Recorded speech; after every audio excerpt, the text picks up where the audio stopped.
Peckerwood Gardens is one of the most beautiful places in Texas and one of my favorite places to visit. You can get their fall open day schedule at peckerwoodgarden.org. You can learn all about touring that beautiful place. Well, right now we're going to be talking about plants to replace some of those dying trees here in Central Texas, some real hardy survivors. We've got a great guest lined up for you to talk about this. Matt Turner, author of the book Remarkable Plants of Texas. And Matt, there are a lot of these plants that people have been using for all sorts of purposes, ornamental and otherwise, that are really genuine survivors for Texas, right? Yes. One of the first ones I thought of was Texas persimmon. And I thought of that because I've been doing a field trip in a otherwise brown field, and the only thing green was, was Texas persimmon. Right. So it must have deep roots or something. Right, right. Well, and that's what we want to talk about. I mean, and that you just described in one little scenario, kind of the landscape of Central Texas, the fields of brown dotted with an occasional green survivor. Our focus is on survivors. Right. And again, Texas persimmon, a great place to start. One of my favorite native plants. Well, there's two great things about it. One is it's got a delicious edible fruit, and one of the sweetest fruits in Texas. You have to wait till it's perfectly ripe. If you try before it's ripe, it's going to pucker your mouth something awful. But otherwise, it's a delicious kind of raisin prune tasting thing, and people add it to date breads and jellies and jams and preserves. Right. If you get all the seeds out. Right. And that attracts also, you always should be thinking about wildlife. So it attracts you know, possums and raccoons and ringtails, all sorts of mammals eat it very heavily in late summer and early fall when it fruits. And the other great thing about it, as most of you know, is the beautiful bark. It really is like our natural version of a crepe myrtle. Beautiful, smooth bark, exfoliates every year, leaving these beautiful, slim. Yes, silvery, smooth bark that, and I think in addition to the things you're talking about here, the form of the plant can be exceptionally beautiful. Yes. It's one of my favorite plants to work with in bonsais or show beds where for plants that you enjoy pruning to reveal the architecture of the plant. Absolutely. Incredible specimens of this. Right. Some people will prune it more like a tree, and others leave it more shrubby. You can clear out the undergrowth if you want. You can bonsai it. You could do almost anything. Yeah. So Texas persimmon is a great survivor.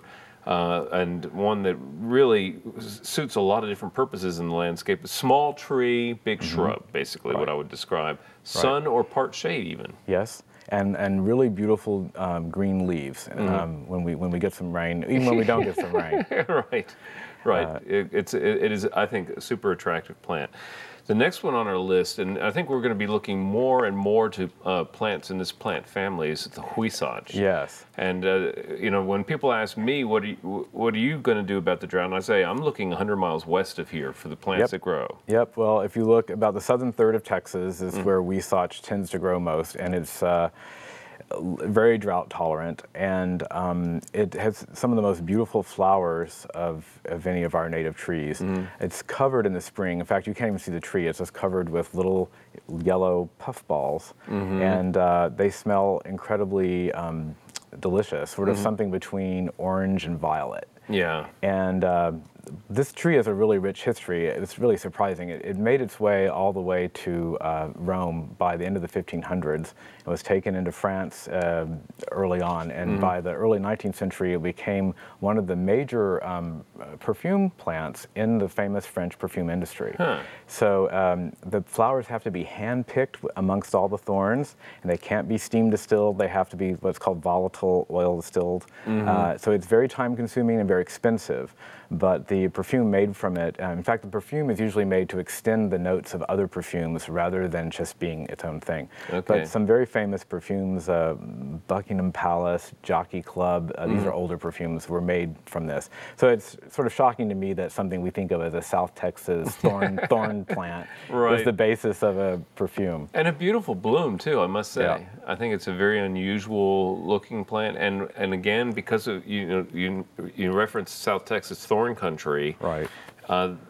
Anything that can survive down there in 10 to 12 inches of rain a year is something we should be looking at here in Austin. Right. The only thing you have to watch out are the thorns. Yeah. but otherwise, it's also got a beautiful rosy wood. It's kind of not too far away from mesquite, and so it's, I wouldn't use it for cooking. It gives a bad taste, but it's got a beautiful rosy wood, and a lovely little plant. Yeah. Soapberry is the next to the plants we're going to be talking about, and people should know that we're talking about the utility of a lot of these plants, which is what your book really focuses on. Right.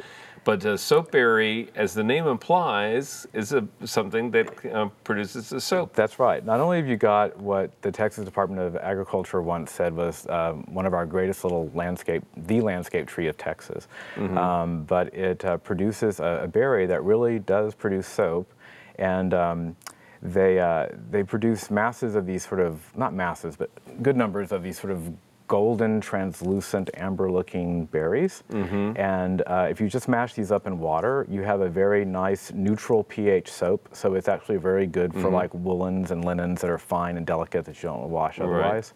And they've been used for eons for this purpose. Spanish jaboncillo means little soap. Normally those would be golden. Right. Well, you brought some that had dried on the plant, but we have here with us some of the soap berries. Yeah. And I can see where the birds would probably like these very much.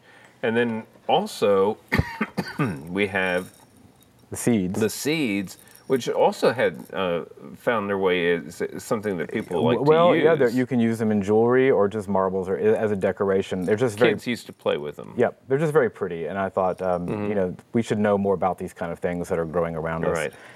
And this is a plant that grows rather quickly. Yes. And is super xeric. Yep, drought tolerant. And, you know. Turns yellow in the fall, usually. Yeah. So its only negatives are that it suckers rather freely, and it might be short-lived. So it may not be the perfect tree for the garden, but somewhere in the native scape. Well, for sheltering a house, if you want quick shade, something like that is a great choice. Walnut, black walnut is our next one, and this is a plant that you see all over in the hill country, in the canyons and places like that.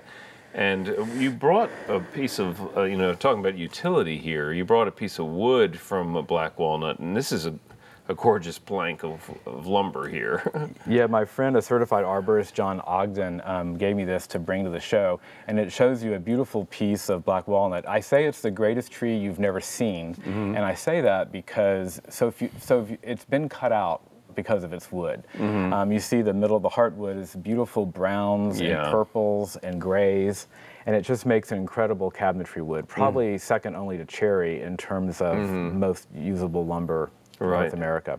And it also had some utility. I'll pick this up if you don't mind.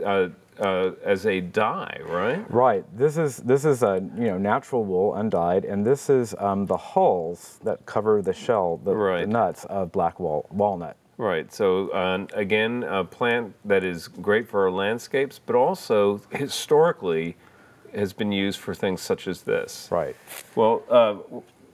This is a quick list, a very brief list of some plants people need to be thinking about. We often don't talk about on the show, so I'm glad we've had the opportunity to highlight them.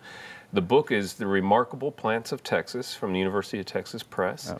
And we really appreciate you coming back on the show. Well, thank you for inviting me. I love being here. All right. Well, again, it's our pleasure. And coming up next is our friend Daphne.